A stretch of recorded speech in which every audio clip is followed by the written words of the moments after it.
지난주에 우리는 오늘과 동일한 본문을 살펴보았습니다. 이 본문에서 베드로는 이제 곧 하나님의 심판이 의인과 악인 모두에게 내려질 것을 말했었죠. 그리고 그 심판은 그 의인들에게조차도 아주 혹독한 심판이 될 것임을 말했습니다. 그러니 악인들에게는 더욱더 고통스러운 심판이 될 것임을 말했죠. 그러면서 베드로는 그렇게 고통스러운 심판을 받게 될 악인들이 어떤 사람들인지 그 예시를 들어주었습니다. 그들은 살인을 행한 자, 도둑질한 자, 그리고 다른 악행들을 한 자라고 하죠. 여러분, 그런 살인과 도둑질 등은 그 누구라도 인정할 죄악이죠. 그런데 베드로는 그러한 악행들 뿐만이 아니라 그 뒤에 한 가지 잘못을 더 덧붙이는데 그것이 조금 이상합니다. 여러분, 그 뒤를 보시면 베드로는 남의 일을 간섭하는 것도 악행의 목록으로 함께 끼워넣죠. 그럼 여러분, 왜 지금 베드로는 남의 일을 간섭하는 것이 악행이라고 하는 것일까요? 여러분, 남의 일을 간섭하는 것이 죄악입니까? 우리의 생각으로는 그것이 죄악까지는 아닌 것 같죠. 그런데 지금 베드로는 그것을 살인이나 도둑질과 같은 중범죄들과 동급으로 말을 하고 있습니다. 그리고 지난주에 살펴봤듯이 이 남의 일에 간섭하는 일도 살인이나 도둑처럼 심판에서 구원받지 못할 일이라고 하고요. 그럼 여러분, 정말로 남의 일에 간섭하는 것이 그렇게 구원도 받지 못할 만큼 나쁜 일일까요? 오늘은 그것에 대해서 살펴보려고 합니다. 여러분, 사실 지금 베드로가 말하는 이 간섭의 행위는 지금 우리가 생각하는 그런 오지랖 정도의 행위를 뜻하는 것이 아닙니다. 그것은 다른 이들을 정죄하고 재판정에 그들을 고발해서 로마로부터 박해를 받게 하는 일을 가리킵니다. 여러분, 이 본문에서 베드로는 베드로전서라는 편지 전체에서 처음으로 그리스도인이라는 표현을 씁니다. 여러분, 지금까지의 내용을 다 떠올려 보시면 이전에는 베드로가 한 번도 그 그리스도인이라는 표현을 사용한 적이 없습니다. 그는 하나님의 백성이라든지 하나님의 종 또는 그리스도의 고난에 참여한 자들이라는 표현을 사용했지 그리스도인이라는 표현을 한 번도 사용하지 않았습니다. 여러분, 그것은 그 그리스도인이라는 표현이 사실 당시 그리스도인들끼리 사용하는 용어가 아니었기 때문입니다. 그 용어는 사실 다른 사람들, 즉 유대교인들이나 로마인들 또는 다른 이방인들이 그리스도를 따르는 사람들을 보면서 그들에게 붙여준 호칭입니다. 그럼 여러분, 왜 당시 다른 사람들은 그들을 보고 그리스도인이라고 불렀을까요? 그것은 그 그리스도인들이라는 사람들을 자신들과 따로 분리하기 위함이었습니다. 그리고 그들이 그렇게 분리를 원했던 것은 그 그리스도인들이라고 하던 사람들이 자신들과는 다른 삶의 방식으로 살았기 때문이죠. 그래서 이전에 그들이 자신들과는 다른 삶을 살아가는 그 그리스도인들을 비방했었다고 했었죠.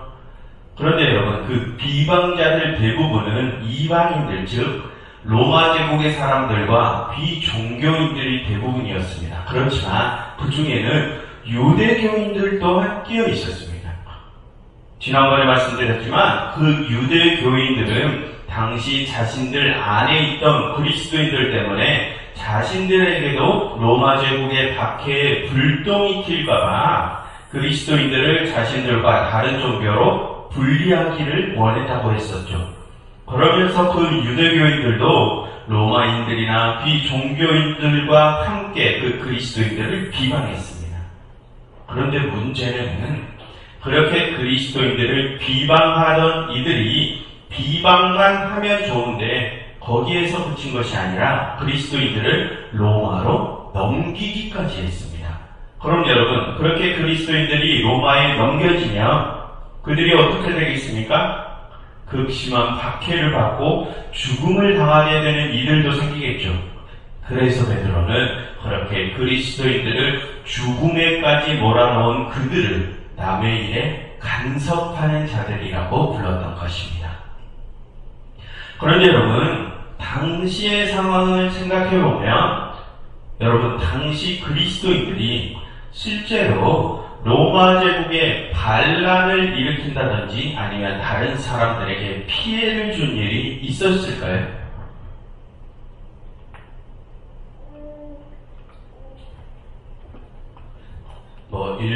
일개 개개의 사람들, 개별적으로는 그렇게 한 사람들이 있었을지는 몰라도 그리스도인 공동체가 다른 사회 구성원들에게 피해를 주진 않았습니다. 도리어 그때 그리스도인들은 자신들이 다른 이들에게 부당하게 해를 당해도 그것을 그리스도께서 받으신 고난에 참여하는 것이라고 생각하며 참아냈죠. 왜 그렇습니까? 그것이 그리스도교의 중요한 핵심 메시지였기 때문입니다. 그런데도 당시 사람들은 그런 그리스도인들을 자신들과 분리하고 비방하고 박해했습니다. 왜 그랬을까요? 그리스도인들이 가진 새로운 사상과 삶의 방식이 자신들과는 달랐기 때문입니다. 단지 그 이유 때문입니다. 그럼 여러분, 혹시 당시 그리스도인들이 자신들의 새로운 삶의 방식을 다른 사람들에게 강요하지는 않았을까요? 그래서 다른 사람들이, 당시 그리스도인들이 자신들에게 그런 새로운 삶의 방식을 강요했기 때문에 그들을 비방하는 것은 아니었을까요? 그렇지는 않습니다. 여러분들께서도 알고 계시겠지만 여러분, 당시 예수님과 그의 제자들이 복음 전파를 한다고 하면서 사람들에게 자신들의 삶의 방식을 강요한 적이 있습니까? 없습니다. 예수님과 그의 제자들은 새로운 삶의 방식을 자신의 몸으로, 본으로 보여주고 사람들 스스로 그 새로운 삶을 따르게 했을 뿐입니다. 즉, 당시 그리스도인들은 자신들의 새로운 삶의 방식을 다른 사람들에게 강요하지 않았다는 것입니다. 그런데도 다른 사람들은 그들을 비방했죠. 왜요? 그들이 자신들과 다른 모습으로 살아가기 때문입니다. 여러분, 오늘 우리가 집중할 것은 바로 그 부분입니다.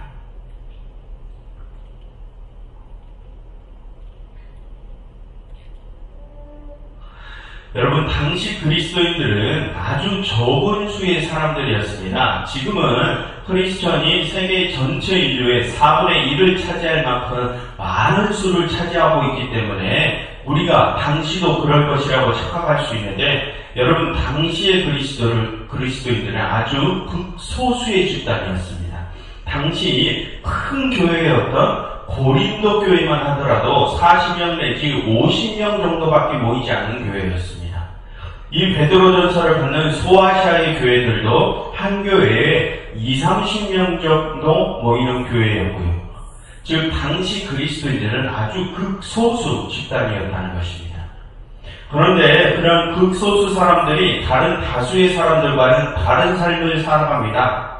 그래서 다른 다수자들이 모았을 때 사회 구성원의 대부분을 차지하는 자신들처럼 살아가지 않는 그 소수자들의 삶이 잘못되었다고 생각한 것입니다.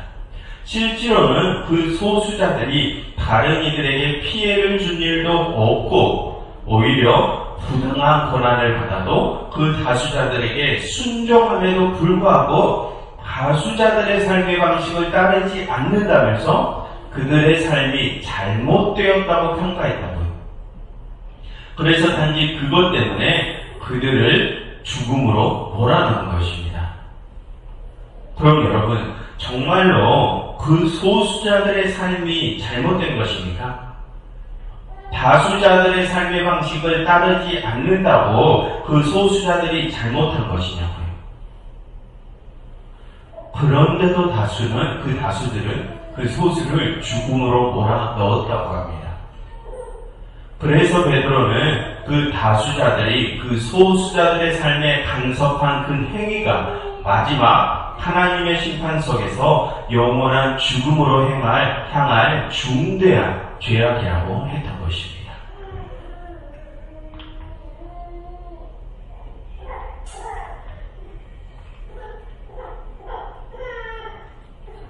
그럼 여러분, 그러한 문제를 지금 우리의 현재 상황으로 한번 가져와 보십시오. 여러분, 지금 우리 기독교는 당시의 소수자들의 집단이 아닙니다. 당시처럼 소수자들의 집단이 아닙니다. 세계 전체 인류의 4분의 1을 차지한 만큼 초고대 다수자들의 집단이 되었죠. 지금은 상황이 뒤집혔습니다. 그런데 여러분, 지금 그렇게 초고대 다수자들이 된 우리에게서 오래전 그 시대에 있었던 그 간섭자들의 모습이 보이지는 않습니까? 당시 그 다수의 간섭자들이 소수의 그리스도인들의 삶이 잘못되었다고 비방하던 모습이 지금 우리에게서 보이지 않느냐는 말씀입니다. 다른 이들이 내가 속한 집단과 다른 삶을 살아간다고 그들이 사회에 피해를 끼치지도 그들이 범법을 저지르지도 않았는데 단지 그들이 내 그룹과 다른 삶을 살아간다고 그들을 비난하지 않느냐는 말씀입니다. 그래서 그들을 정죄하고 범죄자 취급하며 그들을 죽음의 낭떠러지로 몰아넣고 있지는 않습니까? 여러분, 성경에 어디에서 그렇게 다른 이들의 삶을 정죄하라고 가르치고 있습니까? 여러분, 만약 나와 다른 삶의 방식으로 살아가는 그 힘없는 소수자들이 정말로 잘못된 방향으로 나아가고 있다고 하더라도 우리가 해야 할 일은 그 힘없는 소수자들을 감싸 안아주는 일 아닙니까? 예수님께서 매음한 여인을 안아주시어 다수자들의 돌팔매질에서 구해주셨던 것처럼 말입니다. 여러분, 정말로 우리의 삶의 방식이 옳고 그들의 삶의 방식이 잘못되었다고 하더라도 우리가 할 일은 그들을 감싸 안아주고 또 우리 자신이 그들에게 모범된 삶의 모습을 보여서 그들 스스로 우리의 모범을 따라 그리스도 안으로 다시 들어오게 하는 것이 우리가 해야 할 일이라고요. 우리의 혀로 그들을 비방하고 정죄하고 재단하는 것이 우리가 할 일이 아니라요. 여러분, 우리 신앙인들이 가진 모습 중에 가장 악질적인 죄가 내가 속한 그룹이 추구하는 신앙과는 다른 방식으로 살아가는 이들을 만났을 때 그들을 맹목적으로 비난하는 행위가 가장 악질적인 죄입니다. 저 사람들이 나와는 다른 생각을 가지고 다른 삶의 방식을 가졌다고 그들 삶의 모든 부분을 다 부정하게 바라보고 그들이 마치 사탄이나 마귀 된 것처럼 공격하는 그런 모습이 우리 신앙인들이 가진 모습 중에 가장 천박하고 악질적인 죄악이라는 것입니다. 여러분, 우리가 가진 그런 천박하고 악질적인 모습은 종교적인 상황에서든 민족적인 상황에서든 정치적인 상황에서든 또는 생리적인 상황에서도 그 모든 부분에서 나타납니다. 여러분, 예를 들어서 우리 기독교만 보더라도 너무나 많은 교파와 교단들이 나눠져 있지 않습니까? 그래서 우리는 내가 속한 교파나 교단이 아니면 다른 교파나 교단을 마치 철천지 원수처럼 마치 그들이 사탄의 자식들인 것처럼 그들을 비난하지 않습니까? 특히나 우리 개신교 측에서는 카톨릭이나 정교회 등을 마치 악의 축으로 바라보고 그들의 신학과 삶의 방식을 맹목적으로 공격합니다. 그런데 여러분, 그러한 맹목적인 비난은 그들의 신학이나 교리를 우리가 제대로 알지 못하기 때문에 그런 공격을 할 수 있는 것입니다. 만약 우리가 그들의 신학과 교리를 제대로 알거라면 절대 그렇게 무지성적인 공격을 할 수 없을 것입니다. 그들의 신학과 교리의 핵심을 파악하지 못한 채 그 겉부분만을 보고서 너무도 무지한 공격을 하는 것이죠. 그러한 맹목적인 공격은 나의 무지, 나의 무식에서 나오는 것입니다. 여러분, 우리 신앙인들의 그런 무지성적인 공격에 대하여 종교적인 부분만 예를 들었지만 그런 우리의 무지성적인 공격은 종교를 넘어 정치적인 부분, 민족적인 부분, 생리학적인 부분까지 그 모든 부분에서 나타납니다. 내가 무지하면 무지할수록 타인에 대한 맹목적인 비난이 더욱 강해지는 것이죠. 특히나 요즘은 성소수자 문제가 종교적인 부분과 결합됨으로써 많은 이슈가 되고 있죠. 그런 문제에 대해서도 우리 신앙인들이 너무 단편적이고 편협한 지식을 가지고 너무 쉽게 정죄의 말을 내뱉는 경우가 많은데, 여러분, 그런 부분을 우리 신앙인들이 가장 조심해야 합니다. 여러분, 그 성소수자 문제는 우리 신앙인들이 그들에 대해서 아무런 공부도 없이 그냥 우리의 지식의 테두리 안에서 너무 쉽게 판단하고 정죄할 문제가 아닙니다. 이 부분은 아주 복잡한 문제입니다. 그러니 그 부분에 대해서 공부하지 않으신 분들은 차라리 그 부분에 대해서 언급하지 않는 것이 낫습니다. 훨씬 그 편이 낫습니다. 여러분, 다시 말씀드리지만 나와 다른 삶의 방식으로 살아간다고 해서 그들에 대하여 무지성적으로 맹목적인 비난을 쏟아내는 행위는 가장 천박하고 악질적인 행위입니다. 하나님께서는 그러한 죄를 구원받지 못할 죄라고 하십니다. 여러분, 힘을 가진 다수의 사람들은 힘없는 약한 이들을 감싸 안아야 한다는 것이 이 성경의 가르침입니다. 여러분, 여기서 말하는 소수자들은 힘 없는 소수자를 가르칩니다. 힘 있는 소수자들을 가르치는 것이 아니라고요. 그리고 정상의 범위 내에 있는 그런 소수자들을 가르칩니다. 완전 범죄자 쪽으로 나가버린 소수자들을 말하는 것이 아니라요. 아무튼 힘을 가진 다수의 사람들은 그런 힘이 없는 약한 이들을 감싸 안아야 한다는 것이 이 성경의 가르침입니다.